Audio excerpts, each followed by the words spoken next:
Proverbios 12:5 dice: los pensamientos de los justos son rectitud, mas los consejos de los impíos, engaño. Cuando tú necesitas un consejo, fíjate a quién se lo has de pedir.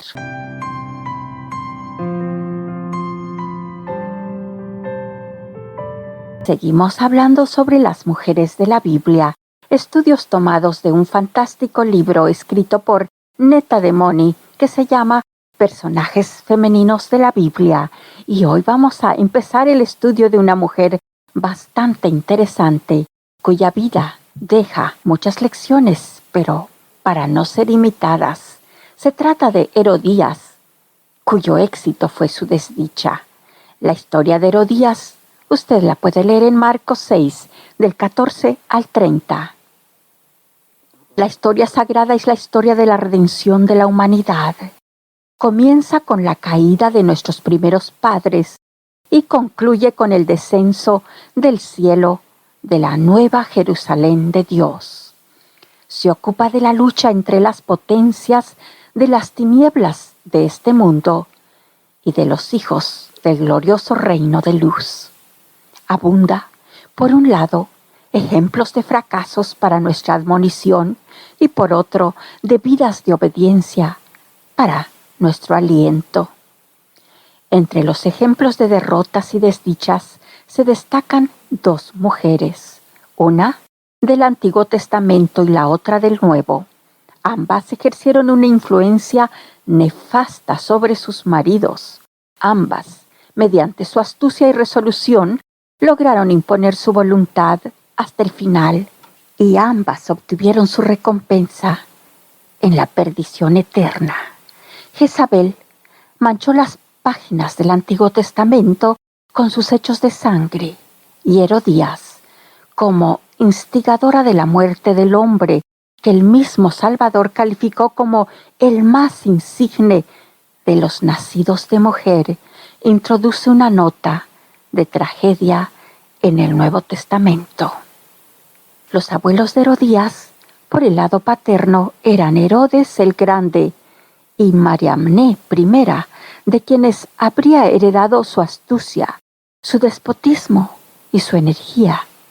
Inteligente y hermosa como pocas, ejercía una influencia preponderante sobre todos los de su círculo.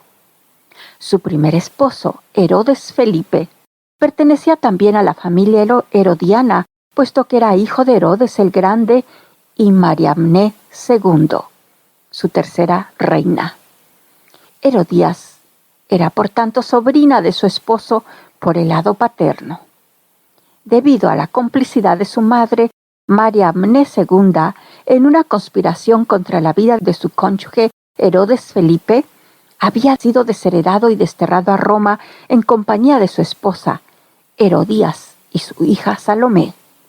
Allí recibió Herodes Felipe una visita de su hermanastro, Herodes Antípater, quien se quedó alojado en su casa mientras gestionaba su nombramiento como tetrarca de Galilea. Herodes Antípater recompensó la hospitalidad de su hermanastro enamorándose de su esposa, quien, aburrida de la vida de exilio, probablemente se hubiera sentido atraída por las perspectivas más halagüeñas de una vida regalada en Galilea.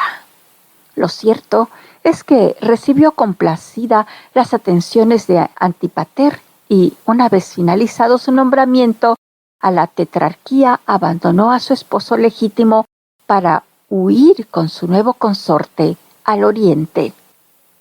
Con esos antecedentes y su vergonzosa participación en el sórdido drama pasional que acabamos de narrar, Herodías estaba preparando su alma para toda la violencia y crímenes necesarios para la realización de sus nefastos planes. Todo el mundo susurraba su extrañeza ante tal osadía, y muchos condenaron en privado su escandalosa conducta, mas nadie se atrevió a hacer pública su censura hasta que vino Juan Bautista predicando y diciendo: «Arrepentíos, que el reino de Dios se ha acercado». Juan era un hombre extraordinario. había renunciado a la conveniencia personal y las comodidades de la vida urbana a favor de una vida en los desiertos al este del Jordán. Allí predicaba con denuedo y autoridad, condenando el mal donde quiera que lo encontraba y llamando a todos al arrepentimiento. Reprendió a los jefes religiosos, criticaba con especial severidad a los ricos y procuraba despertar a todas las clases de su letargo espiritual en preparación para la venida del Mesías. Ni Herodes mismo pudo escapar de sus denuncias. Este había pecado en público y en público tenía que ser reprendido por su ejemplo. La que se resintió más que Herodes de las censuras del Bautista fue su esposa.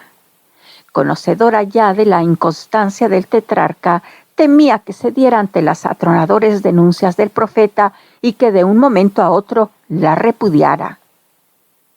Con el fin de evitar a todo costo tal posibilidad, Herodías urdió una conspiración contra la vida de Juan el Bautista y como primer paso hizo que lo encarcelaran. A pesar de su victoria inicial, Herodías tenía que proceder con mucha cautela todavía, puesto que el pueblo tenía en gran estima a su víctima y parecía posible una demostración popular a su favor.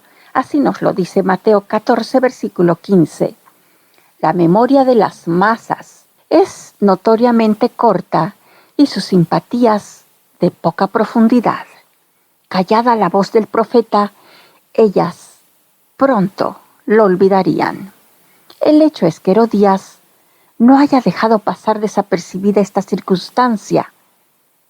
La presencia del profeta en el castillo constituyó un serio peligro para sus planes porque, como nos cuenta Marcos, Herodes temía a Juan, sabiendo que era varón justo y santo, y le tenía respeto, y oyéndole hacía muchas cosas, y le oía de buena gana.